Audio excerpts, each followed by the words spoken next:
So I have chills from this clip of Steve Koonin, who was a former President Obama appointee at the Department of Energy. And Steve Koonin in this clip, which I'm about to show you, perfectly lays out why the climate science community was so irresponsible and how they pushed climate alarm and the impacts it had on society. So before I get into this clip, I want to explain who Steve Koonin is. So Steve Koonin was appointed as the Undersecretary of Science at the U.S. Department of Energy from 2009 to 2011 under the Obama administration.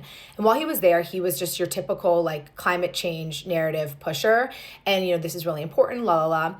And then when he left, and in 2014, he started to do more research and he started to realize that the climate science narrative was not as settled as what he believed and what the public was being told. And he ultimately wrote a book in 2021 called Unsettled, which goes into all the unknowns. And in the clip I'm about to show you, Koonin explains how these climate models have been over-guessing heating by 2 to 4 times. And he says that in the scientific community, everyone knew these models were running hot. And they're like, yeah, we knew that, so what's the big deal? And he explains, but that never made it to the public. So while the scientific community might know not to trust these models, they're getting run in newspapers and taught in classrooms or whatever it may be, and the public is taking the climate hysteria at face value. So let's watch the clip. 40% of the climate models being too sensitive.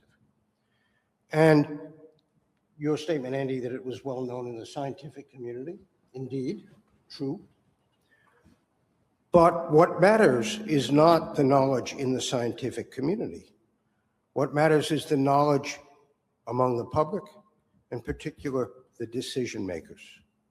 The presence of hot models allowed people to exaggerate the impacts, alleged impacts or possible impacts of greenhouse gases. The scientific community failed people like you, Andy, and people even more credentialed than you, did not stand up and say, no, that's not correct. The climate crisis was exaggerated with the consequence that society ran down a rabbit hole of rapid decarbonization, deindustrialization of countries, rapid increases in electricity prices and degradation of the grid, scaring the bejesus out of young people about an impending climate catastrophe, and retarding the energy access and hence economic growth of more than half of the world. So yes, scientific honesty has consequences, Andy, and the climate community has failed to accurately represent the situation. So I like this clip so much because it perfectly articulates how this ideology that took over the climate scientist community is so destructive for the public good, because the scientists basically said, who cares about the truth? We've got to push that the climate change thing is really bad, and it scared people a little bit, and they successfully scared people, right? Like myself included, and that's why I now make my videos. But they also scared policymakers and voters. And so now for the past 10 years, we've been voting in really destructive green policies that are hurting our industry, hurting manufacturing, hurting our energy grid. And we're just seeing sort of the tip of the iceberg of all the downstream negative impacts of this climate transition in the name of climate change.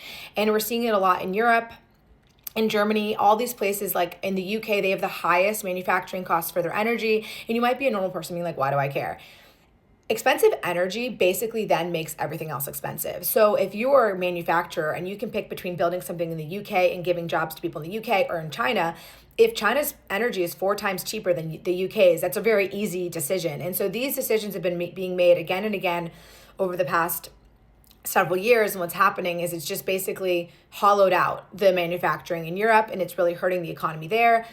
California has a lot of climate bureaucracy policies too, where you're seeing, gas prices are twice as high in California as neighboring Arizona.